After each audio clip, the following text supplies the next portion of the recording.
बिस्मिल्लाहिर रहमानिर रहीम अस्सलातु वस्सलामु अलैका या सय्यदी या रसूल अल्लाह व अला आलिका व अस्हाबिका या सय्यदी या हबीब अल्लाह। नबी अकरम सल्लल्लाहु ताला अलैहि वसल्लम का फरमान अज़मत निशान है, जो शख्स जुमा के दिन मुझ पर 100 मरतबा दुरूद पाक पढ़ेगा, अल्लाह तबारक व तआला उसकी 100 हाजतें पूरी फरमाएगा। मुअज़्ज़िज़ नाज़रीन किराम, आज मैंने जिस मौजू पे गुफ्तगू करनी है वो है तंगदस्ती। तंगदस्ती के असबाब। ये याद रखें, जिस तरह रिज़्क़ में बरकत के सबब होते हैं बल्कि असबाब होते हैं, इसी तरह रिज़्क़ में तंगी के भी असबाब होते हैं। अगर इन असबाब से बचा जाए तो काफ़ी हद तक रिज़्क़ में बरकत होगी, बल्कि बरकत ही बरकत होगी। इब्न माजा की एक रिवायत है कि एक मरतबा सरकार मदीना सल्लल्लाहु ताला अलैहि वसल्लम घर में तशरीफ़ लाए तो रोटी का एक टुकड़ा नीचे पड़ा देखा, तो हुज़ूर अलैहिस्सलातु वस्सलाम ने उस टुकड़े को उठाया, फिर उसको साफ़ करके तनावुल फरमाया। फिर हज़रत आयशा सिद्दीक़ा रज़ियल्लाहु ताला अन्हा से फरमाया कि ए आयशा, अच्छी चीज़ का एहतराम करो, यानी रोटी का एहतराम करो, क्योंकि जिस कौम से चली जाती है दोबारा वापस लौट के नहीं आती। तो इस हदीस पाक से भी पता चलता है कि खाने का हमें एहतराम करना चाहिए, जबकि हमारे मुआशरे में इस हदीस पाक के बरअक्स होता है। वो ये कि खाना जब खाते हैं तो उस रोटी के टुकड़े हम निकाल के खुद साइड पे रख रहे होते हैं, खाने के बजाय रोटी के अंदर किनारे निकाल के रख देते हैं, फिर वो फेंक भी देते हैं, कचरे में भी चले जाते हैं, बजाय एहतराम करने के बेहुरमती हो जाती है।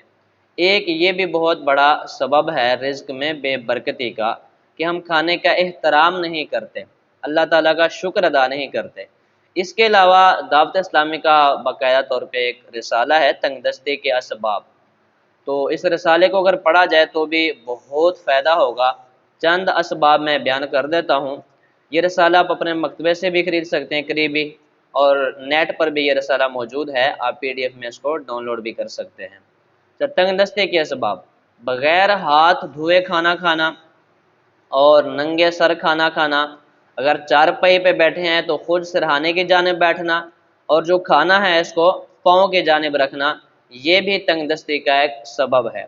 इसके अलावा ज़्यादा सोना, एक तो ये जहालत पैदा करती है, दूसरे नंबर पे ये तंगदस्ती का भी एक सबब है। घर के अंदर मकड़ी के जो जाले होते हैं इनको लगे रहने देना, ये भी तंगदस्ती का एक सबब है। नंगे होकर सोना और गुस्ल जनाबत जिस पे फ़र्ज़ हो गुस्ल में ताख़ीर करना, या इसी तरीके से नापाकी की हालत में खाना खाना, ये भी तंगदस्ती का सबब है। खाना खाना तो जायज़ है, खा सकते हैं, हराम नहीं है, लेकिन तंगदस्ती का सबब ज़रूर है। इसके अलावा अपने बड़ों के आगे चलना, वालिदैन के आगे चलना, उलमाए किराम के आगे चलना, असातिज़ा किराम के आगे चलना, ये भी तंगदस्ती का एक सबब है। अंधेरे में बैठकर खाना खाना, चिराग को फूंक मारकर बुझा देना, ये भी तंगदस्ती का एक सबब है। इसके अलावा भी तंगदस्ती के बहुत सारे असबाब हैं, बल्कि जैसे कुछ लोग बर्गर शवारमा वगैरह खाते हैं तो जिस तरीके से वो उसको दांतों के साथ कुतरते हैं, तो ये भी तंगदस्ती का एक सबब है। और इसी तरीके से जो लोग रोटी रोल बनाकर उसमें कोई सालन वगैरह डाल के खाते हैं, तो ये भी जायज़ तो है लेकिन तंगदस्ती का एक सबब है। अगर इस तरह के असबाब से बचा जाए तो काफ़ी हद तक इंसान तंगदस्ती से छुटकारा हासिल कर सकता है।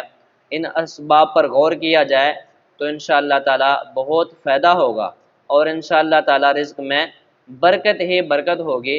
तंगदस्ती